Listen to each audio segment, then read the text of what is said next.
بسم اللہ الرحمن الرحیم۔ سیدنا انس رضی اللہ عنہ بیان فرماتے ہیں اور صحیح مسلم کی حدیث ہے کہ ایک دفعہ ایک صحابی رسول رضی اللہ عنہ بیمار ہو گئے۔ وہ مدینے سے باہر کسی گاؤں میں رہتے تھے۔ آپ کو پتہ چلا تو آپ تیمارداری کے لیے گئے، تو میں چونکہ خادم رسول تھا، میں آپ کا خادم تھا، تو میں بھی ساتھ چلا گیا۔ وہاں گئے تو وہ بیمار تھا، اس سے آپ نے حال احوال پوچھے اور محسوس ہوا کہ کافی دیر سے بیمار ہے، تو اس نے کہا کہ نہیں، کافی دیر سے بیمار نہیں، تھوڑی ہی دیر ہوئی ہے بیمار ہوا ہوں، اور ہوا یہ ہے کہ میں اللہ سے ایک دعا کر بیٹھا۔ آپ نے فرمایا کیا دعا کی؟ تو وہ کہنے لگے کہ میں نے دعا یہ کی کہ یا اللہ کمیاں کوتاہیاں غلطیاں خطائیں تو مجھ سے دنیا میں ہوئی ہیں، گناہ بھی کر بیٹھا، تو میرے گناہوں کی سزا قیامت کو مجھے ملے، وہ تو بڑی لمبی چوڑی سزائیں ہیں، بڑا لمبا وقت ہے، تو میں آپ سے دعا کرتا ہوں دنیا کی زندگی تو ختم ہو ہی جانی ہے، تو وہ میرے گناہوں کی سزا یا اللہ مجھے دنیا میں ہی دے دو۔ دعا کی ہے اللہ سے کہ یا اللہ میرے گناہوں کی سزا دنیا میں مجھے دے دو۔ تو کہنے لگے اس دن سے میں بیمار ہو گیا۔ اور سیدنا انس رضی اللہ عنہ بیان فرماتے ہیں کہ اس بندے کی حالت بیماری کی وجہ سے ایسی ہوئی پڑی تھی، ایسے جیسے نہیں چوزا پیدا ہوتا، مرغی کا بچہ چوزا جب پیدا ہوتا تو کیسے اس کے وہ ہڈیاں سی ہوتی ہیں اور ماس اور گوشت تھوڑا سا ایسے، کہتے ہیں وہ اس کی چوزے جیسی حالت بنی پڑی تھی، اتنا وہ سخت بیمار ہو گیا۔ تو اس وقت آپ نے فرمایا تھا اللہ کے بندے تو نے اللہ سے سزا کیوں مانگی؟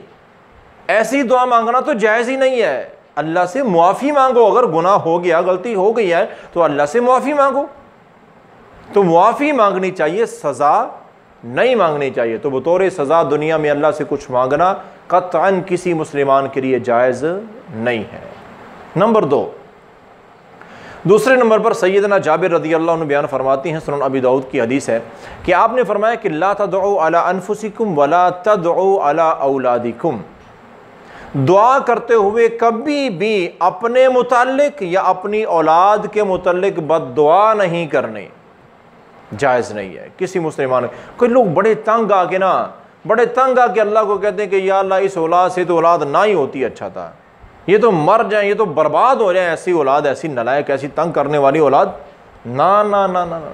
مسلمان ہو تو اسلام پر عمل کرو، اپنے پیارے نبی کی بات مانو، اور وہ یہ ہے کہ اولاد کے لیے بد دعا جائز نہیں ہے۔ ہدایت کی دعا کرتے رہو، زندگی ختم ہو جائے لیکن دعا ہدایت کی کرنی ہے۔ دعا اپنے لیے بھی تکلیف و مصیبتوں سے تنگ آ کر بد دعا کرنا جائز نہیں ہے۔ حالات جیسے بھی ہیں صبر شکر کے ساتھ وقت گزارو، یہ وقت آزمائش کا ہے، اس کو بطور سزا اپنے لیے کو بد دعا کر لینا یا اپنی اولاد کے لیے بد دعا کر لینا، اس سے آپ نے سختی سے منع کیا ہے۔ کسی مسلمان کے لیے اپنے اور اولاد کے لیے بد دعا کرنا جائز نہیں ہے۔ نمبر 3، نبی کائنات صلی اللہ علیہ وسلم کا صحیح بخاری میں فرمان ہے کہ لا یتمنین احدکم الموت لضر نزل بہ، زندگی میں اتار چڑھاؤ آتے ہیں، تنگیاں، مصیبتیں، آزمائشیں، بیماریاں بڑے لمبے عرصے تک چلتی رہتی ہیں، اور یہ انبیاء علیہ السلام کے ساتھ بھی معاملات ہوئے ہیں، بڑے کٹھن ترین حالات بھی آ جائیں تو فرمایا کبھی بھی کسی حالت میں اللہ سے موت نہ مانگنا، اللہ کے حضور موت کی دعا کرنا کہ یا اللہ مجھے موت دے دے، دین اسلام میں قطعاً جائز نہیں ہے۔ موت مانگنا یا خود پر موت طاری کرنے کی کوشش کرنا، جس کو خودکشی کہتے ہیں، وہ بھی حرام ہے۔ موت مانگنا بھی حرام اور ایسی کوشش کرنا بھی حرام کام ہے۔